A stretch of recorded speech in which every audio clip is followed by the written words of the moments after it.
So if you're watching this and you're hoping I'm going to tell you that now is the perfect time to buy or sell in Kenosha, well, I'm about to disappoint you. And honestly, I'm okay with that. Because agents who tell everyone that it's always the right time to buy or sell, well, that's not real guidance. That's just a sales pitch. Kenosha is one of the hottest housing markets in the entire country right now, and that's according to Realtor.com, who named it the #1 housing market in the entire United States of America as of December of 2025. Prices are up a whopping 15.7% year over year. Homes are going pending in under 30 days. But hot markets have really sharp edges, and there are very specific situations where stepping into this market right now as a buyer or a seller could really cost you more than it gains you. And I'm going to name them. No vague warnings, no make sure that you're financially ready. Just very specific scenarios, very specific numbers, very specific reasons why this market right now is not the right move for certain people. And then I'm going to flip it, because there are also situations where waiting is the bigger mistake. I'm going to cover those too. Now let's get into it.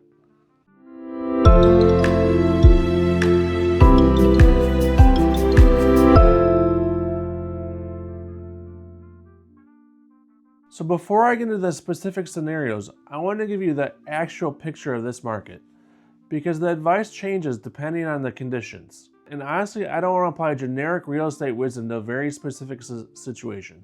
So here's where Kenosha stands as of early 2026, March specifically.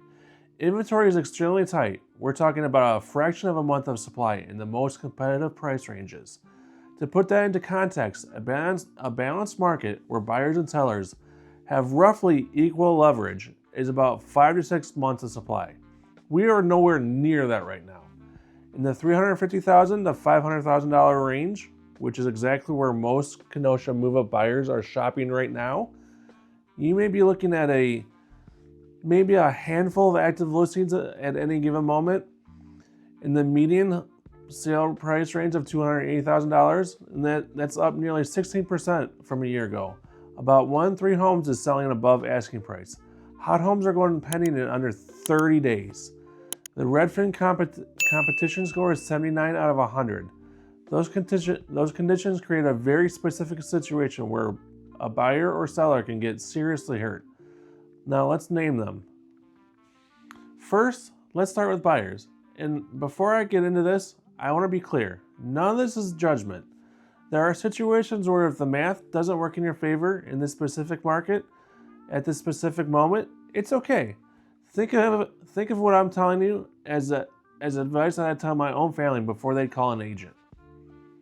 Buyer scenario 1, the contingency buyer.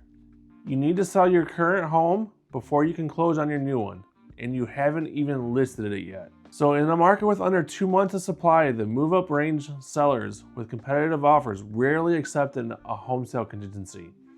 You are functionally a non-buyer until your home sells. And if you sell, and can't find the right next home, you may find yourself displaced. Here's the specific problem. If you're a move-up buyer from your current home, you need to sell your current home before you can close on a new one, and you haven't even listed your house yet. So in a market with under 2 months of supply in the move-up range, sellers with competitive offers rarely accept a home sale contingency. You are functionally a non-buyer until your home sells. And if you list and sell and can't find the right next home in time, you may find yourself displaced without a next home to go to. So here's the specific problem with a move-up buyer and your home isn't even listed yet. You're not a cash buyer, you're not a clean conventional buyer, you're a contingency buyer, and you need to sell your home in order to buy the next one.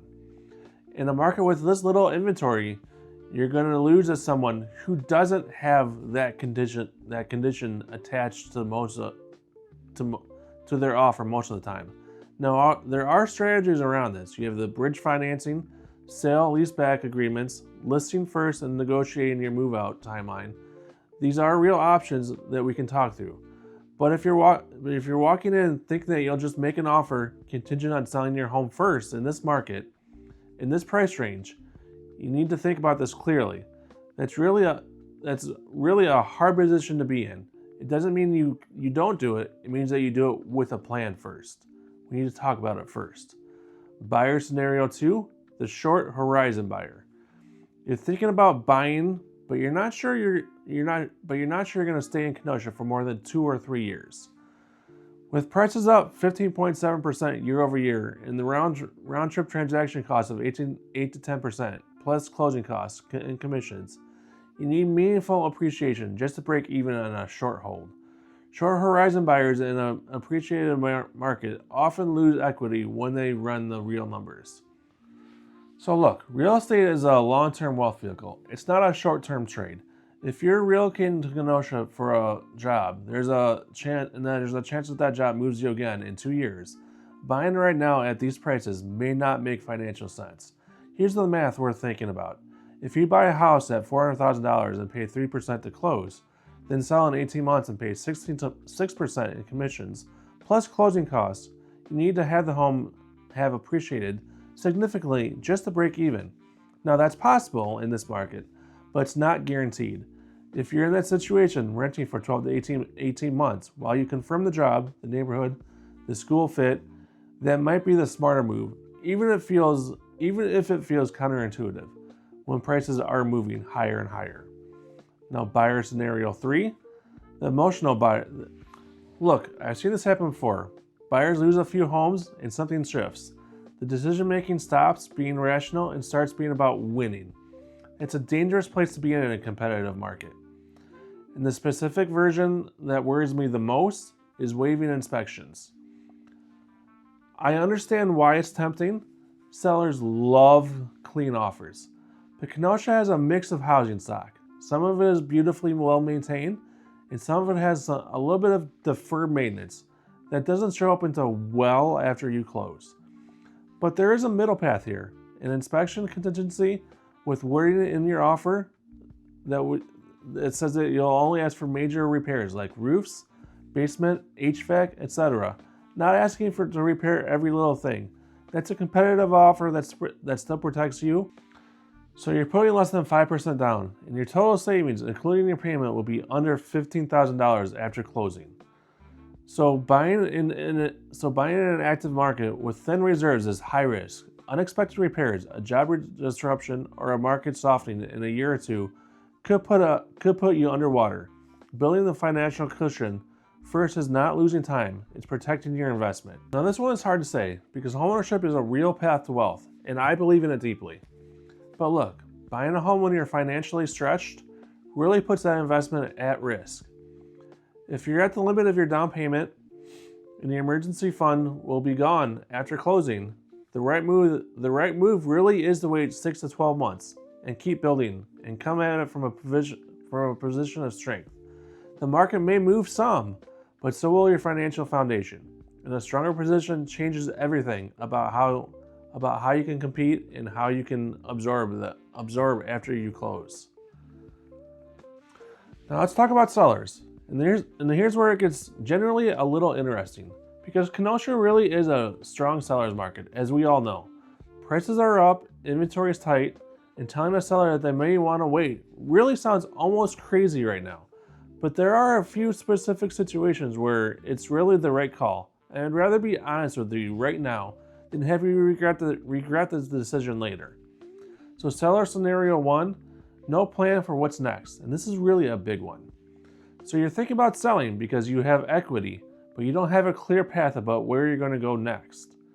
So selling without a defined next step in a low inventory market means that you may capture your sale price, but then you find yourself competing as a buyer with no real home to fall back on. The proceeds mean nothing if you can't execute the next purchase. And I've seen this time and time again. This is the most common situation that I see. Homeowners watch the market, see that their home has appreciated a lot, and think, I really should sell, and I always ask the same question. Then what? Where are you going to go?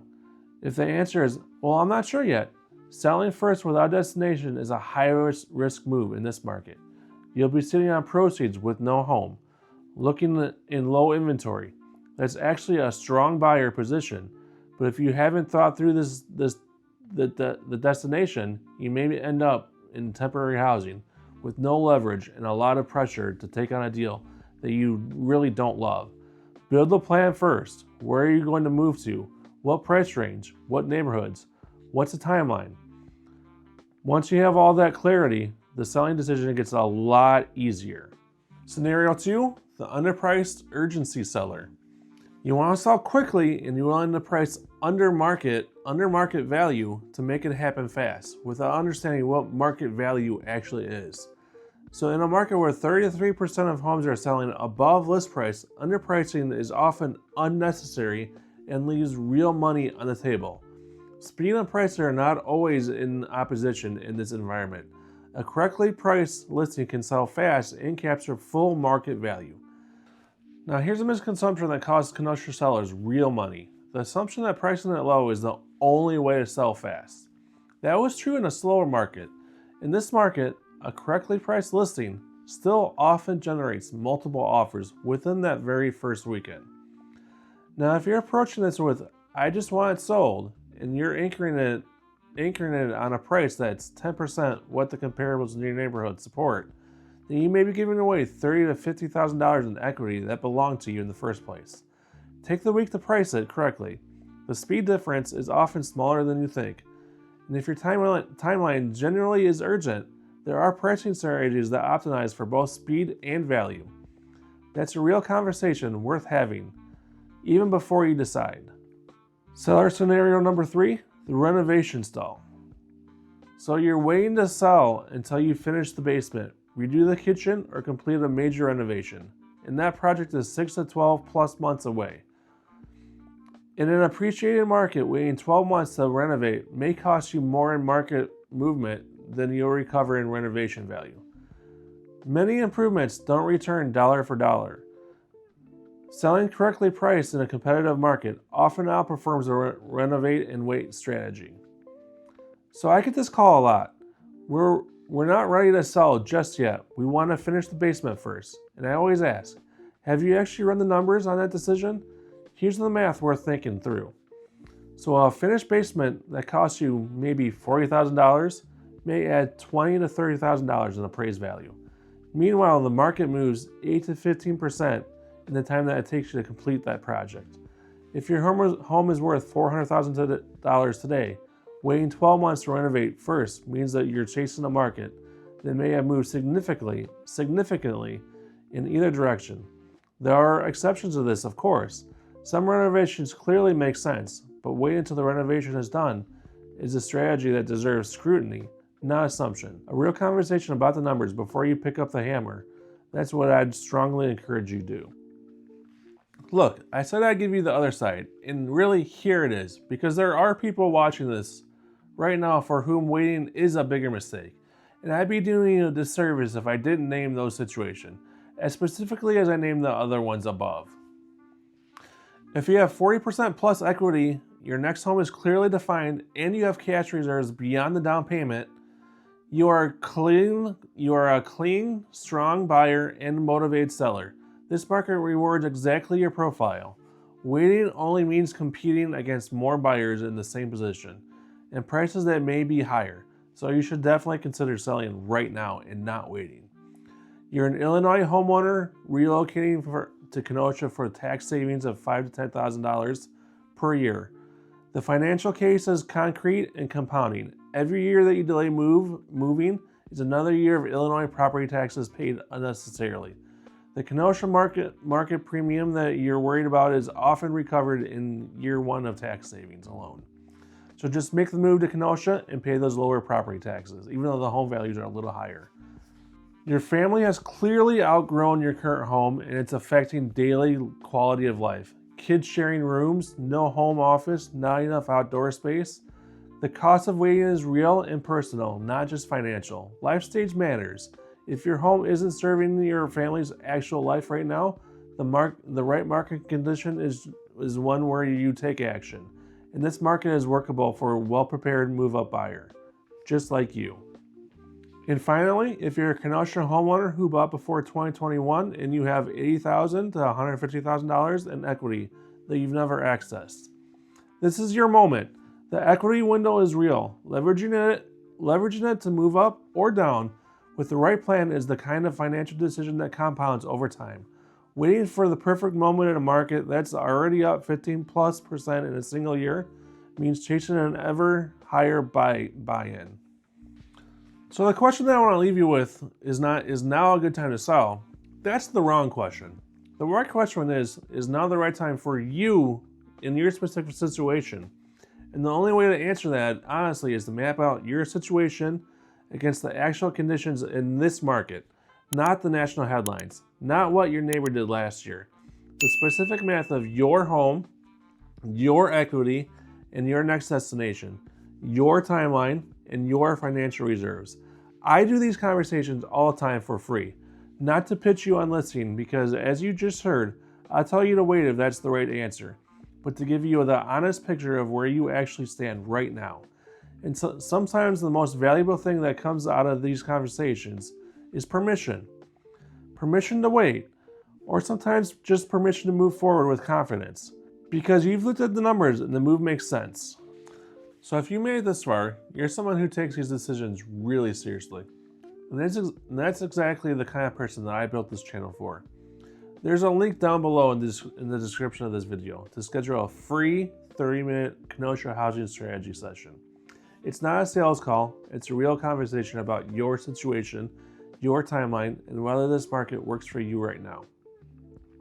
I'll bring the Kenosha housing market data, you bring your situation, and I'll give you my honest read, including if the right answer is to wait, and that's okay.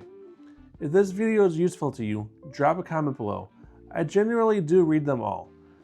And if you know someone who's on the fence about buying or selling in Kenosha or Racine, send this video to them. It might save them a very expensive mistake, or it might be exactly the clarity that they need to move forward. I'm Chad Scott with eXp Realty. I'll see you in the next video. Have a fantastic week.